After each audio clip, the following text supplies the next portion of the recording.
વીડી news Valsad. નમસ્કાર મિત્રો, હું છું વિરાજ પટેલ, જે 4 ની સાથે 1.5 સમયની સાથે એવી એકમાત્ર ન્યૂઝ ચેનલ વીડી ન્યૂઝ વલસાડમાં આપ સૌનું સ્વાગત કરું છું। આજે હું છું વલસાડ ડાંગ લોકસભાનો વિસ્તાર લાગતો ધરમપુર તાલુકામાં, જ્યારે કોંગ્રેસના મહામહિમ નેતા પ્રિયંકા ગાંધી આનંદ પટેલના સહકારમાં આવી રહ્યા હોય। જોઈશું પ્રિયંકા ગાંધી સાથે આનંદ પટેલની હાજરી।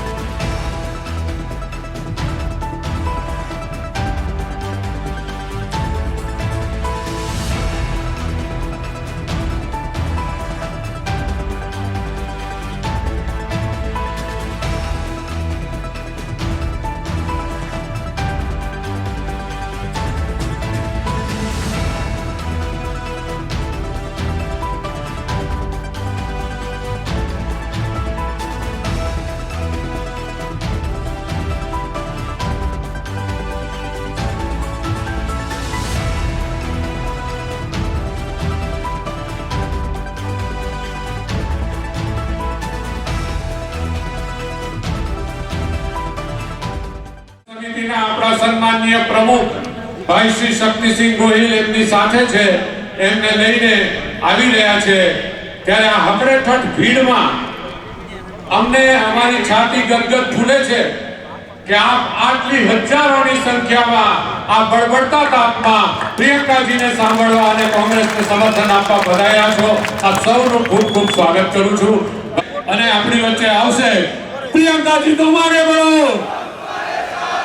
प्रियंका जी तुम आगे बढ़ो, प्रियंका जी तुम आगे बढ़ो, प्रियंका जी तुम आगे बढ़ो, प्रियंका जी तुम आगे बढ़ो, प्रियंका जी तुम आगे बढ़ो। कांग्रेस कांग्रेस कांग्रेस लड़ेंगे।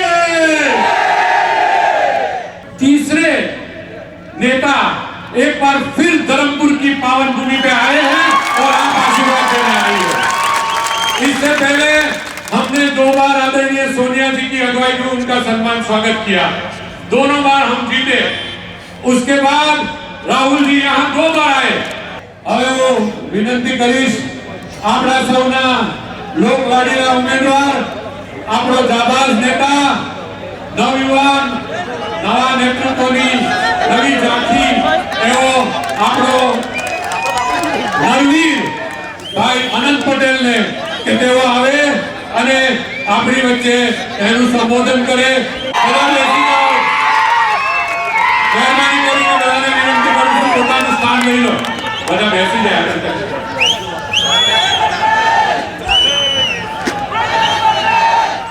વલસાડ ડાંગ લોકસભા બેઠક 26 પર સૌથી પહેલું નામ જાહેર કરીને મને ઉમેદવારી કરવાનો મોકો મળ્યો, ત્યારે આજે આપણા સૌના વહાલા અને આદરણીય દીદી પ્રિયંકા દીદી અહીં ઉપસ્થિત થયા છે। આપણા સૌના આગેવાન મુકુલ વાસનિકજી, આપણા સૌના મુરબ્બી શક્તિભાઈ, આપણા સૌના આગેવાન અને પ્રભારી એવા ઉષા નાયડુજી, આપણા સૌના આગેવાન અને હર હંમેશા આપણી સાથે રહેતા એવા ગૌરવભાઈજી, મંચસ્થ બિરાજમાન મારા સાથી મિત્ર અને બારડોલીના ઉમેદવાર એવા સિદ્ધાર્થ ચૌધરીજી, સાથે ઉપસ્થિત નેસેરભાઈજી, જિલ્લા કોંગ્રેસ સમિતિના પ્રમુખ દિનેશભાઈ, કિશનભાઈ, મિલનભાઈ, તમામ મંચસ્થ વિરાજમાન મહાનુભાવ, इंडिया गठबंधन અને ભારતીય રાષ્ટ્રીય કોંગ્રેસ સમિતિએ મને ઉમેદવારી કરાવીને મારા પર વિશ્વાસ છે મૂક્યો છે। એ વિશ્વાસ બદલ એને વિશ્વાસને આપણે જીતમાં પરિવર્તિત કરવાનું છે અને આપણે વલસાડ ડાંગની સીટ જીતવાની છે। ખૂબ અન્યાય સહન કર્યો છે। આદિવાસી સમાજ હોય, કોળી સમાજ હોય, માછી समाज હોય, अन्य भाषाभाषी समाज હોય, मुस्लिम समाज હોય, आर्थिक रीते कचड़ाયેલો વર્ગ હોય, દરેકની સાથે જે અન્યાય થયો છે એમના માટે ન્યાય કરવા માટે રોડ રસ્તા लोकसभा સુધી ઉતરવાની ખાતરી આપી છે। આ વિસ્તારના દરિયાકાંઠાની પટ્ટી હોય કે ડાંગનો ડુંગરાળ વિસ્તાર હોય, કપરાડાનો ડુંગરાળ વિસ્તાર હોય કે તલાટ વિસ્તાર હોય, પારડી વિસ્તાર હોય, ઉદ્યોગોનો વિસ્તાર હોય, શહેરી વિસ્તાર હોય, દરેક જગ્યાએ ભાજપાએ આપણા લોકોને ડરાવવાનું ને ધમકાવવાનું કામ કર્યું છે। પરંતુ હવે બસ અનંત પટેલ તમારી સાથે છે, કોઈના વાતથી ડરવાની જરૂર નથી। કોઈ પણ પ્રોજેક્ટની વાત હોય, નાના ખેડૂતોને અને નાના લોકોને એની જમીન છીનવવાની વાત કરવામાં આવે છે ત્યારે આપણે કોઈ પણ ભોગે કોઈ પણ સંજોગે એક પણ ઇંચ જમીન વિનાશકારી પ્રોજેક્ટો માટે આપવાની નથી અને નથી। 7મી મે દૂર નથી। 7મી મેના દિવસે દરેકે પોતે અનંત પટેલ બનવાનું છે અને અનંત પટેલ બનીને મતદાન પણ કરાવવાનું છે અને મત પણ આપવાનો છે।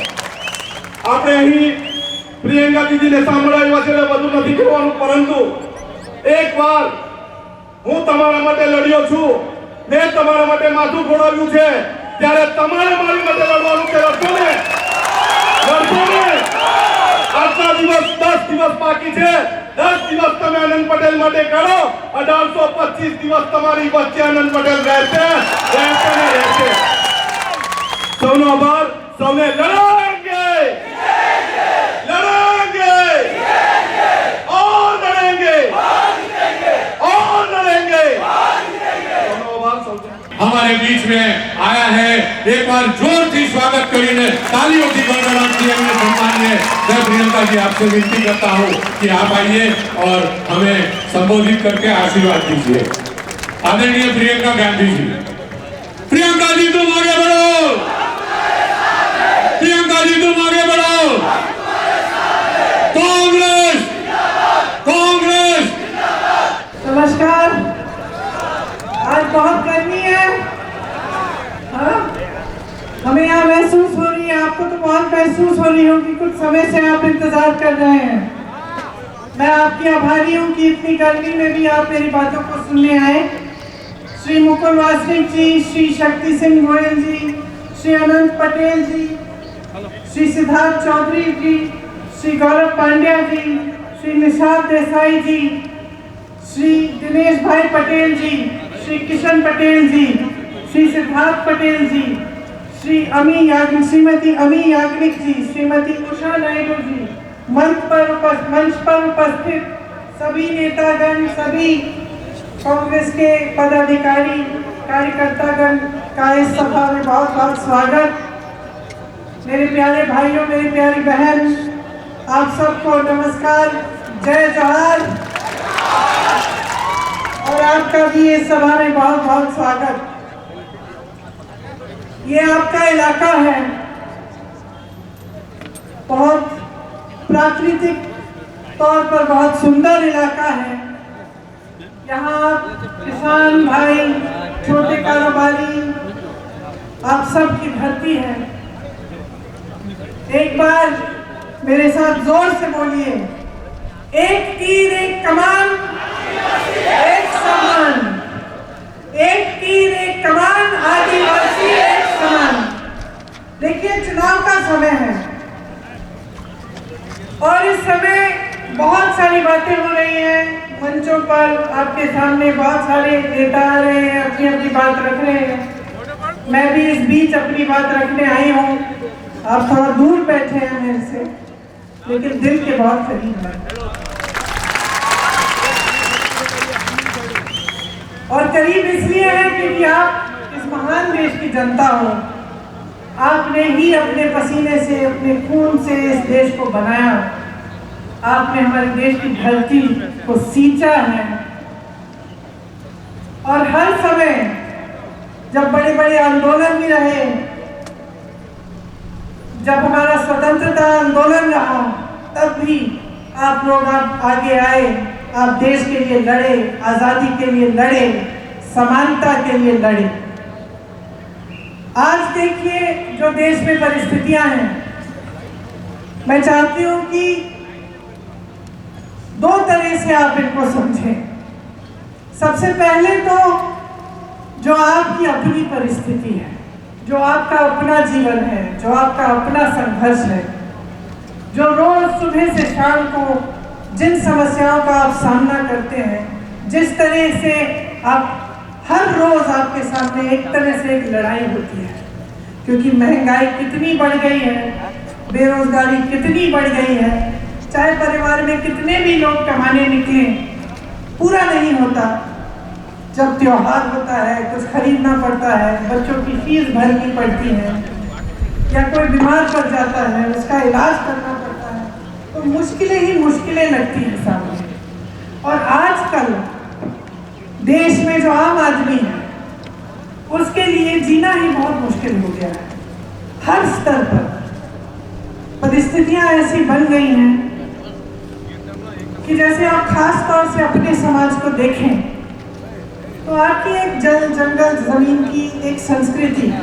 मेरी दादी जी इंदिरा जी हमेशा कहती थी कि उनके दिल में सबसे ज्यादा आदर आपकी संस्कृति के लिए इसलिए था क्योंकि आपकी संस्कृति में चाहे जल हो, चाहे जमीन हो, चाहे जंगल हो, उसे बहुत आदर से, प्रकृति को बहुत आदर से, और प्रकृति के जो उनकी जो प्रकृति के नियम हैं उनका आदर करते हुए आपने अपने जीवन में नियम बनाए। तो दादी जी हमेशा कहती थी कि सबसे ज्यादा वह आदिवासी संस्कृति का आदर करती थी। इसीलिए जब देश स्वतंत्र हुआ और जब हमारा संविधान बना तो उस संविधान में खास तौर से सबको समान अधिकार मिला, ताकि चाहे वो आदिवासी हो, चाहे दलित हो, चाहे छोटा सा किसान हो कहीं, चाहे अपना कोई कारोबार करता हो, या फिर कोई बड़ा बिजनेस करता हो, या प्रधानमंत्री हो, या मंत्री हो, या कोई रईस आदमी हो, सबका एक समान अधिकार इस संविधान ने हमें दिया। और इस संविधान को बनाने के लिए, हमारी आज़ादी के लिए हमारे बड़े बड़े महापुरुष लड़े। तो इस संविधान ने अगर आपको कुछ दिया है तो ये जल जंगल जमीन का जो अधिकार है वो दिया है, वोट का अधिकार दिया है, समानता का अधिकार दिया है, आरक्षण का अधिकार दिया है।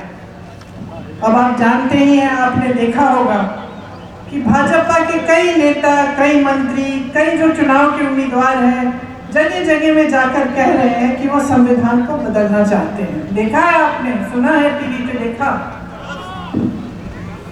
अच्छा, वो सब कह रहे हैं कि हम संविधान बदलना चाहते हैं। मोदी जी जब मंच पे आते हैं तो कहते हैं कि ऐसी कोई बात नहीं है। लेकिन अगर आप इनका इतिहास देखो और देखो कि किस तरह से ये लोग पिछले 10 सालों से किस तरह से इन्होंने देश में अपना राज चलाया है, तो जो करने जा रहे हैं वो बात हमेशा वो अपने छोटे नेताओं से, मंत्रियों से कहीं कहीं बुलवा देते हैं और सबसे पहले शुरू में उस बात को नकारते हैं। तो शुरू में क्या कहते हैं कि चलो एक उम्मीदवार से कहलवा दिया, एक मंत्री से कहलवा दिया, किसी और से कहलवा दिया, और हम मना करेंगे कि भाई हम ऐसा नहीं करने जाएंगे। जैसे ही सत्ता फिर वापस आती है तो वही चीज करते हैं जिसको इन्होंने नकारा था। तो ये इनका एक पुराना सिलसिला, एक पुराना तरीका है।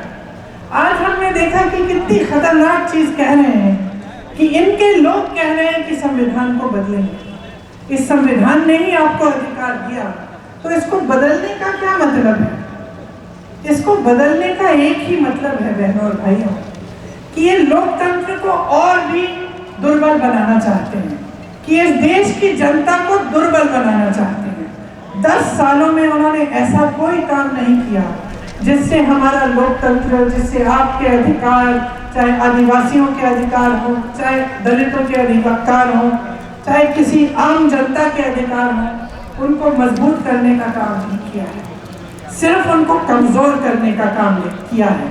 और जितने भी ऐसे संस्थान हैं जो लोकतंत्र को बचाते हैं, जो आपको बचाते हैं, आपके अधिकारों को बचाते हैं, उनको कमजोर किया है। चाहे आप मीडिया को लीजिए, एक जमाने में जब हम लोगों की सरकार होती थी तो मीडिया हर रोज हमसे सवाल उठाती थी, हर रोज कहती थी कि भाई सरकार ये गलत कर रही है, वो गलत कर रही है। और ये अच्छा होता है लोकतंत्र के लिए। किसी ने उन्हें टोका नहीं, किसी ने उन्हें जेल में नहीं डाला, किसी ने उनका मुंह बंद नहीं किया, किसी ने उन्हें खरीदने की कोशिश नहीं की। लेकिन आज जो परिस्थितियां हैं, पूरी मीडिया बिकी हुई है, पूरी मीडिया कुछ बड़े बड़े खरबपतियों की है, आपकी सच्चाई दिखती नहीं है। तो आपको कौन सी सच्चाई दिख रही है? दो अलग सच्चाइयां हैं। एक तो आपको दिख रहा है कि जो टीवी पे दिखता है कि बड़े बड़े काम हो रहे हैं, देश आगे बढ़ रहा है, हमारी अर्थव्यवस्था बहुत तेजी से आगे बढ़ रही है और सब चमकीला सुंदर दिखता है। कभी G20 की बात होती है, कभी किसी और चीज की बात होती है। जब भी मोदी जी दिखते हैं और अकेले मंच पर, उनसे ये आपको पता चलता है कि कितने एक इंसान की कितनी सत्ता है, कितने बड़े नेता बन गए, यही बताया जाता है। दूसरी तरफ आपका जीवन, दूसरी तरफ आपके संघर्ष, दूसरी तरफ आप दुकान जाते हैं, मेरी बहनें जाती हैं, कुछ खरीद नहीं पा रही हैं, सब परिवार में सब काम कर रहे हैं, चाहे महिला हो पुरुष हो, कहीं ना कहीं से नौकरी तो मिल नहीं रही है, जुगाड़ करके कहीं ना कहीं से कमाई कर लेते हैं, मजदूरी कर लेते हैं, फिर भी पूरा नहीं होता। बेरोजगारी चरम पे है। 45 सालों में सबसे ज्यादा बेरोजगारी आज है हमारे देश में। और टीवी में आपको क्या दिखता है? सब सुंदर, सब चमकीला। आज सबसे आसान हो गया है आदिवासियों की जमीन छीनने, जंगल छीनने, नदी से, जो नदी के साथ में लगी हुई जमीन है उसको छीनना। हिंसा हो गई है बहुत आपके समाज के साथ, बच्चियों की तस्करी होती है, आपका उत्पीड़न होता है, कोई कुछ नहीं कहता। जगह जगह जहाँ इनकी सरकारें हैं, अत्याचार होते हैं आप पे। आप देखते होंगे, हमने भी देखे, वीडियो पे कभी कभी निकल आते हैं। किसी ने कुछ किया नहीं इसको रोकने के लिए, कोई आपका साथ नहीं देता, आपकी सुनवाई नहीं करता। तो ये आज पूरे भारत में आदिवासी समाज के साथ हो रहा है। आदिवासी समाज लड़ रहा है अपने अधिकारों के लिए, अपने प्रति जो अत्याचार हो रहे हैं उसके खिलाफ। यहाँ जो आपके उम्मीदवार अनंत पटेल जी हैं, ये खुद संघर्ष और आंदोलन से निकले हैं, खुद आपकी लड़ाई लड़ते हैं, आपकी आवाज उठाते हैं। शायद आपको पता नहीं होगा, बहुत चर्चा है कांग्रेस पार्टी के मैनिफेस्टो मतलब घोषणा पत्र के बारे में। इस बार हमने इसे न्याय पत्र का नाम दिया है। न्याय पत्र का नाम इसलिए दिया है क्योंकि हम देख रहे हैं, जिस तरह से आप देख रहे हैं और आपको अपने जीवन में महसूस हो रहा है कि पिछले 10 सालों से बहुत बड़ी बड़ी बातें की गई हैं, लेकिन आपके जीवन में तरक्की नहीं आई, आपको न्याय नहीं मिला। इसी तरह से राहुल जी, कांग्रेस के नेता, कांग्रेस के हमारे अध्यक्ष महोदय जी खड़गे जी और सब नेता सब देख रहे हैं कि 10 सालों में सिर्फ अन्याय ही अन्याय हुआ है आप सबके साथ। इसीलिए हमने इस बार अपने घोषणा पत्र का नाम ही न्याय पत्र लिखा और राहुल जी ने एक न्याय यात्रा निकाली जिसमें आप गुवाहाटी से मुंबई तक चले और कन्याकुमारी से कश्मीर तक तो पैदल चले, उससे पहले 4000 किलोमीटर। ये कहने के लिए कि अब देश को न्याय चाहिए, देश के गरीब को न्याय चाहिए, देश के किसान को न्याय चाहिए, देश के आदिवासी को न्याय चाहिए, देश के दलित को न्याय चाहिए, क्योंकि आपके साथ अन्याय हो रहा है। तो हमने जो न्याय पत्र बनाया है उसमें हमने काफ़ी ऐसी स्कीम और काफ़ी ऐसी गारंटी हम लाए हैं जो हम पूरा करके आपको दिखाना चाहते हैं। आपने देखा होगा कि जहाँ जहाँ हमारी सरकारें हैं, चाहे कर्नाटका में हो, चाहे छत्तीसगढ़ में रही थी, चाहे आज हिमाचल प्रदेश में है, तेलंगाना में है, वहाँ वहाँ जो गारंटी हमने चुनाव से पहले दी उनको हम आज पूरा करके दिखा रहे हैं। आप कर्नाटका में किसी भी महिला से पूछ लीजिए क्या वो फ्री में बस यात्रा करती है, वो बोलेगी कि हाँ कर रही है। किसी भी महिला से पूछिए कि क्या आपको हर महीने 2000 रुपये मिल रहे हैं सरकार से, वो मना नहीं करेगी, कहेगी कि हाँ जब से कांग्रेस की सरकार आई है मुझे मिल रहे हैं। तो इसी तरह से हमने खास आपके समाज के लिए कुछ हम गारंटीज लाए हैं। हम एक विशेष बजट आपके लिए जारी करेंगे और जो वन अधिकार का कानून है जिसमें आपको पट्टे जो पट्टे आपको मिले थे उनका फैसला 1 साल के अंदर अंदर हम करवाएंगे। SC/ST का जो सब प्लान है उसको हम लागू करेंगे और आदिवासियों की जहां पे ज्यादा जनसंख्या है उन जगहों पे उन क्षेत्रों को हम अनुसूचित क्षेत्र घोषित करेंगे ताकि आपको सब सुविधाएं मिले। और जो मजदूरी है न्यूनतम मजदूरी हम 400 रुपए की करेंगे ताकि कोई आपका शोषण न कर पाए। देखिए यहाँ पे प्रवासी बहुत है। मुझे याद है कोरोना के समय यूपी और बिहार के बहुत सारे लोग यहाँ पे फंस गए थे। मोदी जी की सरकार ने तो कह दिया एक दिन में कि सब कुछ लॉकडाउन हो गया है, बसें बंद, ट्रेनें बंद, दुकानें बंद, और लोगों को इतनी पीड़ा हुई। गुजरात से उत्तर प्रदेश तक, बिहार तक पैदल निकले, किसी को पता नहीं था पहुंचेंगे कि नहीं और कोई चारा ही नहीं छोड़ा। मुझे याद है उस समय एक लड़का अनूप तिवारी यूपी का था, चाय बेचते थे वो। टीवी पे हमने उनको देखा। उस समय इतनी दिक्कत हो रही थी, इतना दुख हो रहा था कि समझ में नहीं आ रहा था लोगों को कि क्या करें। उस समय अनूप टीवी पे आए और रोने लग गए। और जब हमने ये देखा तो हमने अपने ऑफिस में किसी से कहा कि भाई ढूंढिए इन्हें, इनसे बात करने की कोशिश करिए, हम मदद करना चाहते हैं। और उनके जरिए 60,000 टिकटों की व्यवस्था हुई। यहाँ से तमाम प्रवासी भाई बहन अपने घर सही सलामत पहुंच पाए। तो देखिए, अगर कोई नेता हो, कोई राजनीतिक दल हो, कोई सरकार हो जिसकी नीयत ठीक हो, जो आपके लिए सही काम करना चाहती है, तो कोई नहीं रोक सकता। और अगर आपको ये परिस्थिति दिख रही है अपने जीवन में कि 10 सालों से आपके लिए कुछ किया नहीं गया है, तो नियत में जरूर कुछ खोट होगी। वापी और सरीगाम का जो आपका इंडस्ट्रियल एरिया है, मैंने सुना है यहाँ भयावह प्रदूषण है और पर्यावरण की जो परिस्थितियां हैं बहुत खराब है, बुनियादी सुविधाएं भी नहीं है। मुझे बताया गया है कि वलसाड के एक हिस्से में तो मोबाइल नेटवर्क ही नहीं आता, पीने के पानी की समस्या है, किसी को पीने का पानी नहीं मिलता। अस्टोल परियोजना में 1500 करोड़ रुपए खर्च हुए, लेकिन अभी तक पानी की सुविधा नहीं आई, एक बूंद पानी नहीं मिलता आपको। और तमाम ऐसे प्रोजेक्ट हैं जिसके जरिए आपको बताया गया था कि आपको आवास मिलेंगे, आपके लिए घर बनाए जाएंगे, वो भी आज तक नहीं पूरे हुए। मछुआरे भाई बहन हैं मेरे यहाँ, उनके लिए कोई सुविधा नहीं है। हमने अपने न्याय पत्र में खास अपने मछुआरे भाई बहनों के लिए लिखा है और ये गारंटी है हमारी कि हम आपके ID कार्ड की सुविधा बनाएंगे और आपके लिए और आपकी जो नाव है उसके लिए इंश्योरेंस की स्कीम लाएंगे। जो डीजल आपको आज इतना महंगा मिल रहा है, उस पे हम आपके लिए खास सब्सिडी लगवाएंगे।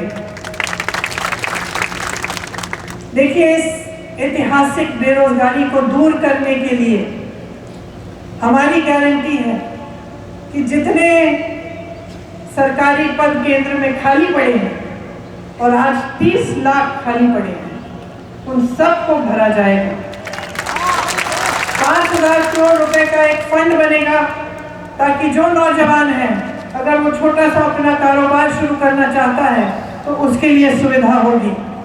जो बच्चे स्नातक पास हैं उनको 1 लाख रुपए दिए जाएंगे और एक अप्रेंटिसशिप का प्रोग्राम होगा उनके लिए, ताकि जब ये पास होते हैं, जब इनकी शिक्षा पूरी होती है, तो जब रोजगार मिलने से पहले इनको अप्रेंटिसशिप मिलेगी और इनको 1 लाख रुपए सालाना मिल जाएंगे। शहरों में हम न्यूनतम रोजगार की गारंटी देते हैं। जिस तरह से गांव में गारंटी होती थी मनरेगा की, खास तौर से कांग्रेस की सरकार ने शुरू की, और शुरू में मोदी जी ने उसको खत्म करने की कोशिश की, फिर उनको समझ में आया कि ये सही प्रोग्राम है तो उसको छोड़ दिया और अभी भी है। उस तरह का प्रोग्राम हम शहरों में भी लाएंगे ताकि शहरों में भी एक जो 100 दिन की मजदूरी है वो गारंटी करेंगे।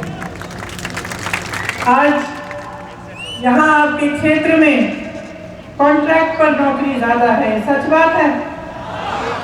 रोजगार दिलवाने का काम किसी ने किया नहीं। कांग्रेस पार्टी का हमेशा प्रयास रहा है कि रोजगार बनाए जाए। तो कांग्रेस के राज में आपको याद होगा सरकारी रोजगार मिलते थे खूब सारे। तो ये सारी जो प्राइवेट इंडस्ट्री है कांग्रेस के ही जमाने में ही बनी और तभी सफल हुई। तो कांग्रेस का पूरा प्रोग्राम है कि आपके लिए रोजगार बनाएंगे। जो ये कमर तोड़ महंगाई है कि आज पेट्रोल 100 रुपए पार है, डीजल 90 पार है, सोना 73,000 पार, चांदी 90,000 पार, गैस सिलेंडर का तो पूछिए ही मत, 1200-1300 तक आप दे रहे थे। चुनाव आने लगा, मोदी जी ने अचानक कह दिया कि इसको 400 हो गया है। तो आप सोचिए अगर चुनाव के पहले 400 कर सकते थे तो फिर आपको इतने सालों के लिए क्यों तड़प पाया? तो आप सालों के लिए 1000 रुपए, 1100 रुपए, 1200 रुपए क्यों दे रहे थे सिलेंडर के लिए? क्योंकि जब चुनाव आता है तब इनको आपके प्रति हमदर्दी आती है, बाकी समय आपके बारे में सोचते नहीं हैं। जब ये आते थे पिछले चुनाव के प्रचार के लिए तो आपको ये दिखाया जाता था जैसे सुपरमैन आ रहे हैं, सारी ताकत इनके पास है कि नहीं? पिक्चर देखी आपने, शक्तिमान वाला देखा? उसी तरह से आते हैं, सारी सत्ता इनके पास, अकेले अकेले ऐसे मंच पर सुपरमैन बन के मिले। क्या आपको महंगाई मैन मिल गए? हर चीज को महंगा कर दिया। अब जब आप उनको देखेंगे मंच पे तो याद रखिए महंगाई मैन को देख रहे हैं, आप सुपरमैन नहीं है। और अगर इतनी ताकत होती इनमें, जितनी ये लोग सारे कहते हैं भाजपा के जो नेता हैं कि मोदी जी में इतनी ताकत है, सारे दुनिया के जो प्रधानमंत्री हैं, जो दुनिया के जो राष्ट्रपति हैं इनकी तरफ देखते हैं, ये तो चाहे तो चुटकी भर में जंग बंद करा सकते हैं जो दुनिया में जंग चल रहे हैं, कहते हैं ना ऐसा। तो चुटकी भर में बेरोजगारी कम क्यों नहीं की? चुटकी भर में आपकी महंगाई कम क्यों नहीं की? चुटकी भर में आपके पास पानी क्यों नहीं लाए? कभी सोचा है आपने कि आपको बताया क्या जा रहा है और हो क्या रहा है? आप जीवन क्या जी रहे हैं? देश का जो आम आदमी है वो जी क्या रहा है, उसके संघर्ष क्या है, इनको तो मालूम ही नहीं है। ये तो घिर गए हैं सत्ता से। इनके आसपास जो भी लोग हैं इनसे डरते हैं, इनको कुछ कहने से डरते हैं। देखिए हमने बहुत प्रधानमंत्री देखे हैं, परिवार में भी प्रधानमंत्री रहे, तो सत्ता को देखा है, समझते हैं कि सत्ता में क्या होता है, क्या होता है। सारे चमचे आसपास आ जाते हैं, सब वही कहते हैं जो आप सुनना चाहते हैं। और अगर नेता समझदार न हो, अगर नेता में ज्यादा अहंकार हो, और अगर नेता अपने आप को सर्वोपरि समझता है तो वो नेता आस्ते आस्ते खुद भटक जाता है। तो आज के दिन जब हमारे देश के प्रधानमंत्री इतने अहंकारी हैं, आप मुझे बताइए, कोई उनको कुछ कह नहीं सकता।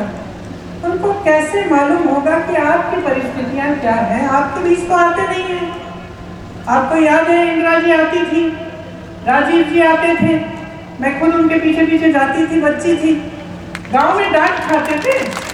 अपने ही संसदीय क्षेत्र में अमेठी की महिलाएं डांट देती थी कि अच्छा है भैया, हम प्यार तो करते हैं आपसे, लेकिन हमारी सड़क बना दो पहले।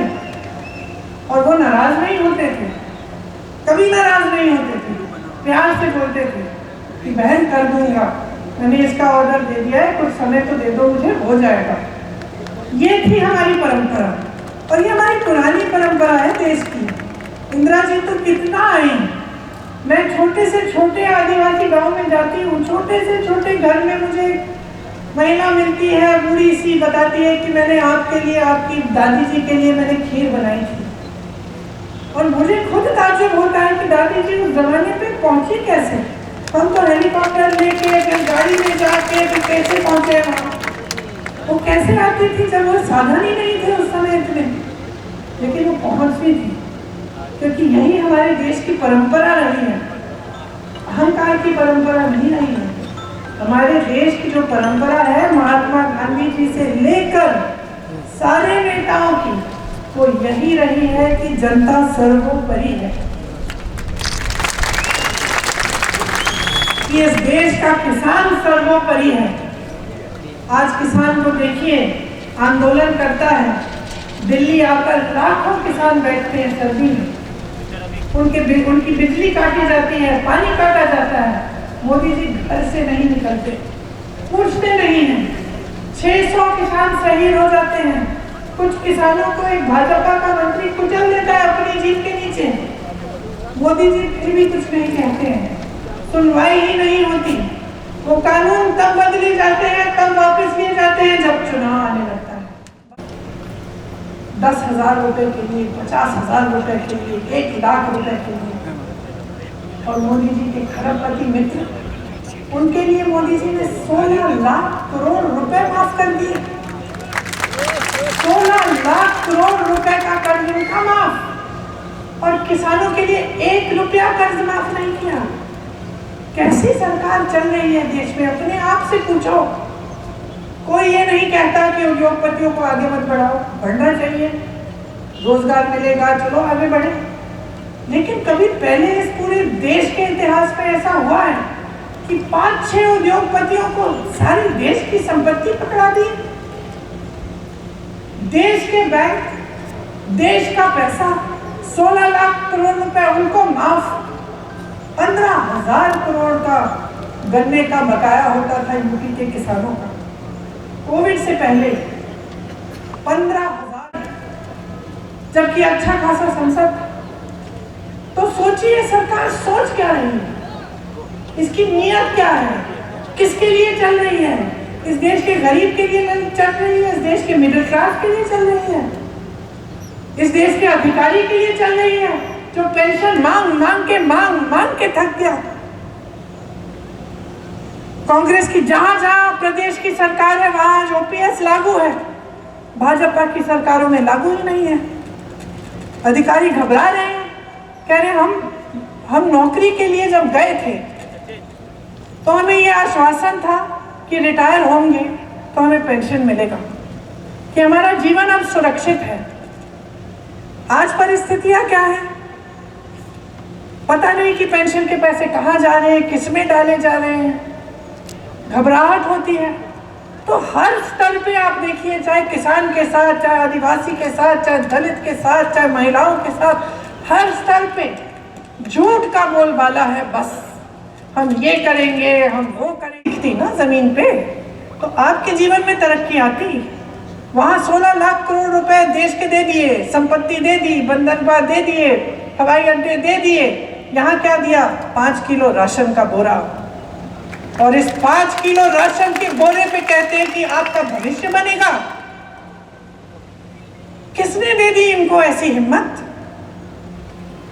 राशन अच्छा है, सबको मिलना चाहिए, लेकिन क्या आप अपने नौजवान बच्चों का भविष्य इस राशन के बोरे पे बना सकते हैं? नहीं बना सकते हैं। कल मुझे कोई बोलेगा ऐसे कि भाई बेटा काम ना करे, हम 5 किलो राशन देते रहेंगे,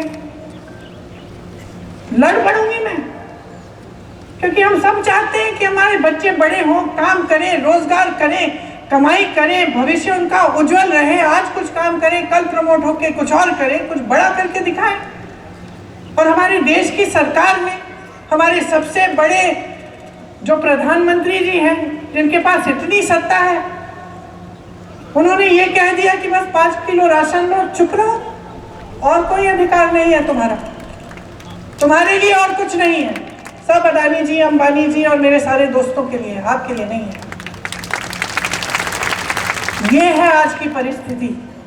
तो जब मैं कहती हूँ कि ध्यान से इन बातों को समझो, तो मेरा मतलब ये है कि जो आपका जीवन है ना, वही सच्चाई है और कोई सच्चाई नहीं है। और ये जो है, ये बात जो है गहरी बात है।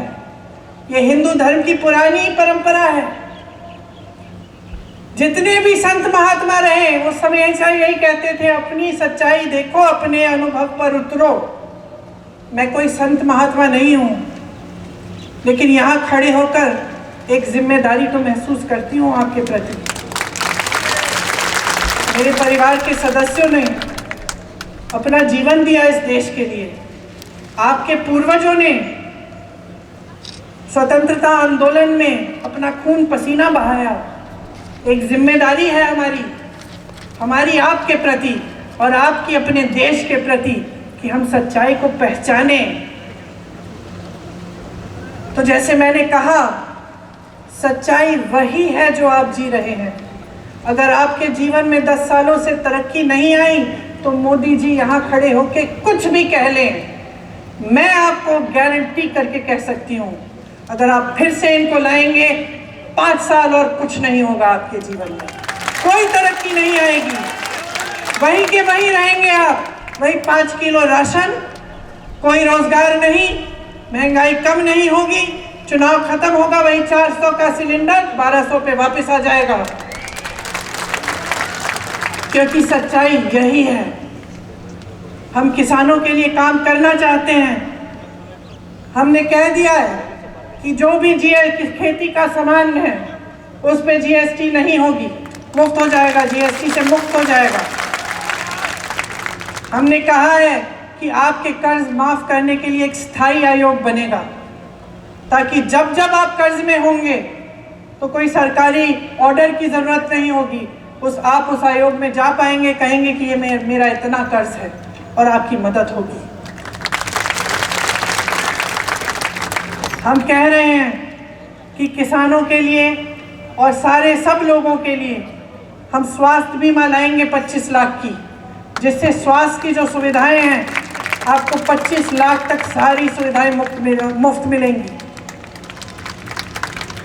राजस्थान की हमारी सरकार थी, राजस्थान में ये करके दिखाया हमारी सरकार ने। हम ऐसे नहीं बोल रहे हैं जिस तरह से आपके सामने वादे किए जाते हैं। जैसे मैंने कहा, आज सब खरबपतियों के लिए हो रहा है।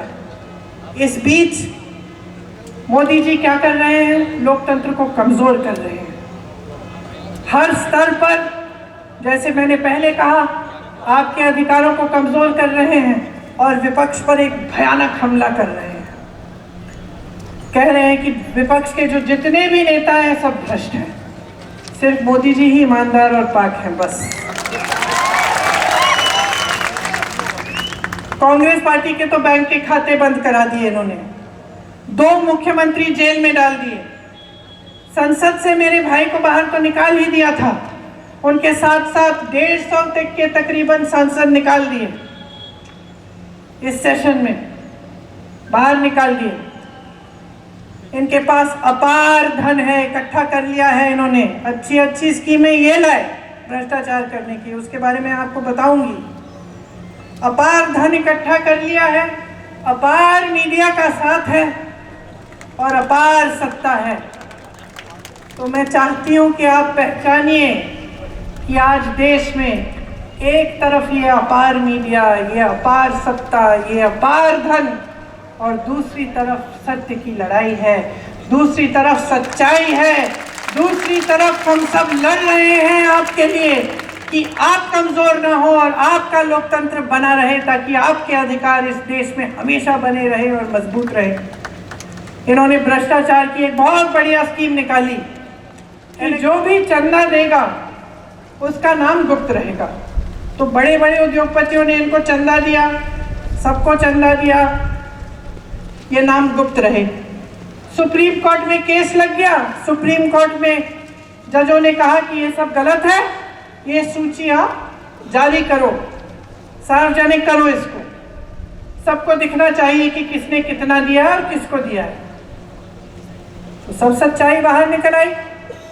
सच्चाई क्या थी बहनों और भाइयों? सच्चाई ये है कि इन्होंने चंदा जिस से लिया है, कुछ लोगों पे छापा मार के लिया। पहले छापा मारा, चंदा ली, पीछे हट गए, केस डाला, चंदा लिया, केस बंद। ऐसे ऐसे लोगों से चंदा लिया, कंपनियों से। यहाँ पे आपका एक पुल गिरा था गुजरात में, आपको याद है? उस कंपनी से भी चंदा लिया है। आपको कोरोना की वैक्सीन लगी, उस कंपनी से भी चंदा लिया है। तो चंदा नहीं, वसूली थी है, धंधा था इनका। आज सामने आ गया है, सबके सामने आया तो हर मंच पे खड़े होकर ऐसा कहने लगे कि हमने तो इसको पहली बार देश में ये सूची पारदर्शी हुई है, पहली बार हमारी वजह से पारदर्शी हुई है। अरे भाई, स्कीम गुप्त बनाने की स्कीम तो तुम्हारी थी। अब जज ने बोला पारदर्शी करो, पारदर्शी कर लिया, अब कह रहे हो कि आप ही ने पारदर्शी बना दी है। तो झूठों का तो सिलसिला बंद ही नहीं होता, हर स्तर पे झूठ झूठ झूठ। अब आजकल पता नहीं क्या हो गया प्रधानमंत्री जी को। घर में शादी होती है, हर परिवार में ऐसा होता है, शादी होती है तो शादी के समय आपने देखा होगा, मैंने बहुत बार देखा है कि हमेशा एक अंकल जी होते हैं तो कोने में बैठ जाते हैं और अपना छोटा सा दरबार लगाते हैं कि नहीं? होते हैं ना। जो भी बोर हो रहा होता है वो कहता है कि भाई सुनो, मैं अंकल जी क्या कह रहे हैं। जाके सुनते हैं कि अंकल जी क्या कह रहे हैं, आज कुछ ना कुछ नया तो लाएंगे। और अंकल जी सबको अपना ज्ञान देते रहते हैं, देते हैं कि नहीं, है ना? अब आप बताओ, एक दिन अगर आप ऐसे शादी में या कहीं भी आप चाय की दुकान में बैठे और एक ऐसे ज्ञान देने वाले अंकल जी बैठे हों और वो कह रहे हैं सबको कि सावधान हो जाओ, अब जब सरकार आएगी ना कांग्रेस की तो एक्सरे की मशीन लाकर तुम्हारे घरों में जो बक्से पड़े हैं और जो घरों में तुमने छोटा अपना बचत अपनी की हुई है, या तुम्हारी महिलाओं के जो मंगलसूत्र हैं, उसको एक्सरे से निकाल के ये सरकार चोरी कर लेगी और किसी और को दे देगी। हंस रहे हो ना? मान लो किसी चाय की दुकान में या किसी शादी में किसी ज्ञान देने वाले अंकल ने ऐसी बात कह दी हो, तो आप क्या कहते? आप कहते कि भाई आज तो अंकल ने बहुत बड़ी बात कर दी, खूब गहरी साजिश निकाल दी। हंसते ना? हंसते कि नहीं हंसते? आप कहते हैं कि क्या बकवास करते हैं यार अंकल, कुछ नया सोचो। अब देश की परिस्थिति ये हो गई है कि उसी तरह से देश के सबसे बड़े प्रधानमंत्री जी, जो सबसे बड़ा पद ले रखे हैं देश में, जिनके पास सबसे ज्यादा सत्ता है, उस पद की गरिमा को, उस पद की गंभीरता को आधार बनाकर ऐसी बकवास की बातें आपके सामने तो वो सोच रहे हैं क्योंकि प्रधानमंत्री हैं, क्योंकि पद है, क्योंकि पद की गंभीरता है, वो सोच रहे हैं कि मैं ऐसे ही फिजूल की बातें करूंगा और पब्लिक सोचेगी कि ये सच है, ये सच हो सकता है। आप सोचिए, ये सच हो सकता है कि कोई ऐसा राजनीतिक दल सरकार बनाएगा जिसमें एक्सरे लेके आपके घर के अंदर घुसकर आपके गहने निकाल के किसी और को दे देगा? ये सच हो सकता है? अरे क्या इनको समस्या हो गई है हमारे न्याय पत्र से? क्या समस्या हो गई है? हम न्याय कह रहे हैं इसलिए, हम न्याय दिलवाएंगे इसलिए क्योंकि हम कह रहे हैं हम महिलाओं को हर साल महिलाओं को 1 लाख रुपए देंगे, क्योंकि हम कह रहे हैं कि ये जो 16 लाख रुपए आपने इस देश के दिए हैं ना अपने दोस्तों को, हम इस देश में बंटवाएंगे। बस यही तो कह रहे हैं हम कह रहे हैं कि जो स्कीम्स हैं इनसे आपको रोजगार मिलेगा। हम कह रहे हैं कि जो बच्चे स्नातक पास हैं वो भटकेंगे नहीं, रोजगार ढूंढने के लिए हम उनको अप्रेंटिसशिप देंगे, 1 लाख रुपए सालाना की कमाई दे देंगे जब तक उनको नौकरी नहीं मिले। हम कह रहे हैं कि किसानों के लिए सुविधा देंगे, स्वस्थ सुविधाएं देंगे, शिक्षा की सुविधाएं देंगे। और अंकल जी आपको सुना रहे हैं, अंकल जी आपको बता रहे हैं कि हम चोरी करेंगे, हम गहने लेंगे। अरे भैया, 70 सालों से देश स्वतंत्र है, 55 सालों से इस देश में किसकी सरकार रही बताइए? जोर से। कांग्रेस की सरकार रही। कभी किसी सरकार ने ऐसी कोई स्कीम निकाली जिससे कोई एक्सरे मशीन आपके घरों में आकर आपके गहने ले जाए? बताइए। तो क्या हो गया मोदी जी को? कॉन्फिडेंस तो नहीं हिल गया है? घबरा तो नहीं रहे कि बहकी बहकी बातें कर रहे हैं हर जगह जाके? मतलब मैंने कल टीवी चलाया, मुझे तो यकीन ही नहीं हुआ कि ये देश के प्रधानमंत्री बोल रहे हैं। मैंने सोचा किसी ने गलत वो वीडियो मॉर्फ करके कर दिया होगा। फिर दोबारा मैंने किसी दूसरे चैनल पे देखा कि भाई यही कह रहे हैं। फिर मैंने सुना एक्सरे मशीन, मंगलसूत्र, पता नहीं क्या क्या कह रहे हैं। फिर आगे जाके कुछ और भटकी भटकी बातें कहने लग गए। तो क्यों कर रहे हैं ये? कभी सोचा है आपने? क्या सोचा है? उम्र का तकाजा ये भी है।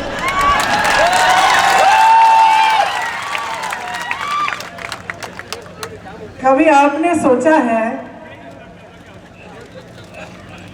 कि आपका ये जो वोट है कितना कीमती है?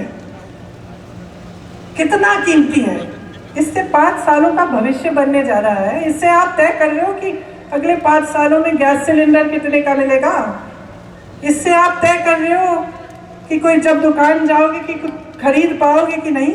इससे आप तय कर रहे हो कि अपने नौजवान बच्चों को रोजगार मिलेगा कि नहीं। इससे आप तय कर रहे हो कि ये महान देश जिसके लिए लोगों ने खून दिया, लोगों ने मेहनत की बनाने के लिए, इसका भविष्य क्या होने जा रहा है। और आज तो हम इस जगह पहुंच गए हैं कि 10 साल इनकी सरकार चली है। मुझे नहीं लगता कि 5 साल और ये देश सह पाएगा। अब तक तो सह लिया, अब संविधान बदलने की बातें हो रही हैं। कह रहे हैं 400 पार, हम संविधान बदल देंगे। क्या करने जा रहे हैं क्या पता। आपके सामने तो एक काम की बात नहीं करते, एक बार आपके रोजगार की बात नहीं करते, एक बार महंगाई की बात नहीं करते, एक बार स्वास्थ्य सुविधाएं की बात नहीं करते, एक बार आपके बच्चों को कैसे शिक्षित करेंगे ये नहीं करते। 70 साल में कुछ नहीं हुआ। बस पूछिए ना इनसे, IIT किसने बनाई? इन्होंने बनाई कितनी? ठीक है, कांग्रेस ने बनाई इनसे पहले। इनके काल में कितनी नहीं बनी? एम्स कितने बनाए इन्होंने? अस्पताल कितने बनाए? पाठशाला कितने बनाए? रोजगार कितने दिलवाए? कितने लोगों को गरीबी रेखा से ऊपर लाए? कभी नहीं कहेंगे क्योंकि कुछ है ही नहीं कहने वाला। कहने का कुछ है ही नहीं, किया ही नहीं। बस यही करते रहे, बड़े बड़े इवेंट, बड़ी बड़ी महलों में जाके किसी राष्ट्रपति से मिलना, कहीं दुनिया भर में कहीं घूमना, यही करते रहे। अब टाइम आ गया है रिपोर्ट कार्ड का, टाइम आ गया है। 5 सालों से तो आप कुछ भी करते रहे, आपसे किसी ने पूछा नहीं। अब जनता पूछ रही है, अब जनता कह रही है कि भाई बताओ क्या किया। तो अब घबराहट हो रही है। अब बहकी बहकी बातें, वही हिंदू मुसलमान, वही इधर उधर की बातें, वही विश्व गुरु, वही दुनिया के सबसे बड़े नेता हैं मोदी जी। अरे क्या लेना देना आपको कि कितने बड़े नेता हैं? अगर इतने बड़े नेता आपको पानी नहीं दिलवा सकते, आपका घर नहीं बनवा सकते, आपको रोजगार नहीं दिलवा सकते, तो हमें क्या माफी मांगनी चाहिए इनसे कि हमने रोजगार की बात उठा ली, कि हमने महंगाई की बात उठा ली, कि हम लड़ रहे हैं आपके हकों के लिए, कि हम कह रहे हैं कि इस देश को हम खत्म नहीं करने देंगे तुम्हें। माफी मांगे ये आपसे मांगे। हर बार मंच पे आए माफी मंगवाओ कि हमारे सामने खड़े होकर आपने ऐसी उल्टी शुल्टी बातें, आपने ऐसी हल्की बातें कैसे कर डाली। आप माफी मंगवाओ, पूछो इनसे। कोई जिम्मेदारी नहीं होती प्रधानमंत्री की देश के प्रति, कोई जिम्मेदारी नहीं होती जनता के प्रति कि जनता के सामने मंच पे खड़े हो सच बोलो। यही जिम्मेदारी होती है, ये दिल में लेके ये जिम्मेदारी उठाते हैं प्रधानमंत्री। मैंने देखे ऐसे प्रधानमंत्री, और मैं ये नहीं कह रही हूँ कि सिर्फ मेरे परिवार के सदस्य थे। हाँ, इंदिरा जी थी, मर गई देश के लिए, शहीद हो गई देश के लिए। हाँ, राजीव जी थे, टुकड़ों में घर लाई मैं उनको, शहीद हो गए इस देश के लिए। लेकिन मनमोहन सिंह जी भी थे जो क्रांति लाए इस देश में। कांग्रेस पार्टी को ना देखे तो वाजपेयी जी भी थे जो वो सभ्य इंसान थे कम से कम। और मैं दावे के साथ कह सकती हूँ कि ये देश का पहला प्रधानमंत्री होगा जो आपके सामने इस तरह से झूठ बोल रहा है, जिसके दिल में इतनी भी भावना नहीं है कि मैं जनता के सामने बोल रहा हूं, मेरे मुंह से सच निकलना चाहिए।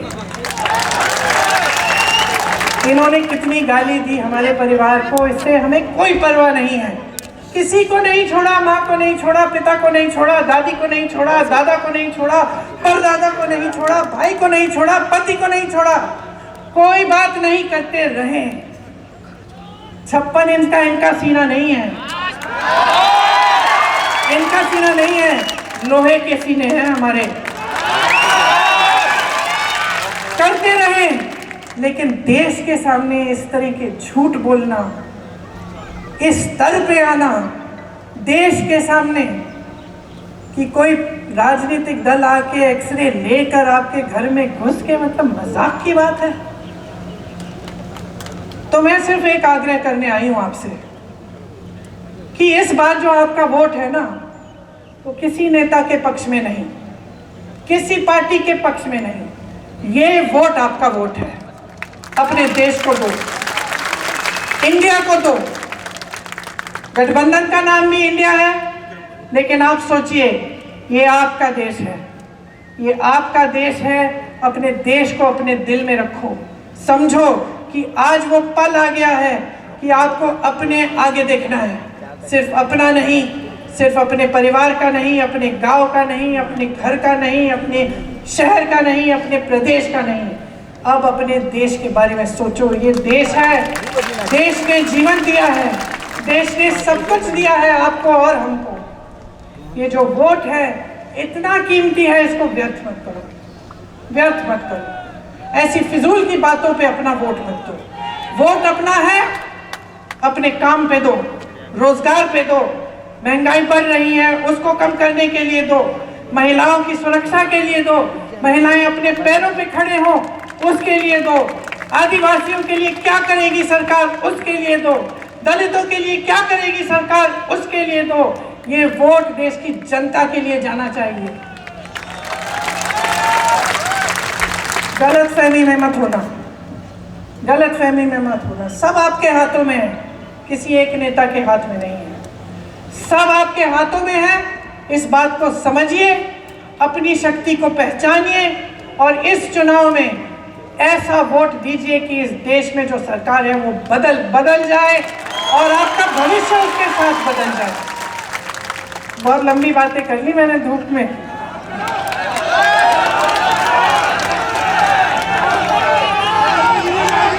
सही बोला कि नहीं? सही बोला? याद रहेगी बातें? जब पोलिंग में जाओगे आप अपना वोट डालने, 2 मिनट के लिए रुक के सोचो कि ये वोट किस लिए है। और याद रखो कि जब कांग्रेस को वोट डालोगे तो अपने ही पक्ष में अपने लिए वोट डाल रहे हो। आप सबको बहुत बहुत धन्यवाद। बहुत गर्मी में मेरी बातें सुनी। जय हिंद। एक बार जोर से मेरे साथ, जय हिंद, जय हिंद, जय हिंद, जय हिंद, जय हिंद, जय हिंद। अंकल जी की बात मत मानना। खूब खूब आभार आदरणीय प्रियंका जी। प्रियंका जी तुम आगे बढ़ो, प्रियंका जी तुम आगे बढ़ो, प्रियंका जी तुम आगे बढ़ो, सोनिया जी तुम आगे बढ़ो, राहुल जी तुम आगे बढ़ो। कांग्रेस, कांग्रेस। आभार विधि भाई सुरेश भाई कब से? Hello Gujarat, hello all India Congress ना महामंत्री प्रियंका गांधी जी आज हमारे बीच में गुजरात के धर्मपुर के पावन धरती पर आकर श्रीमती प्रियंका जी ने हमारा हौसला बुलंद किया, इसीलिए आपका बहुत बहुत धन्यवाद करते हैं।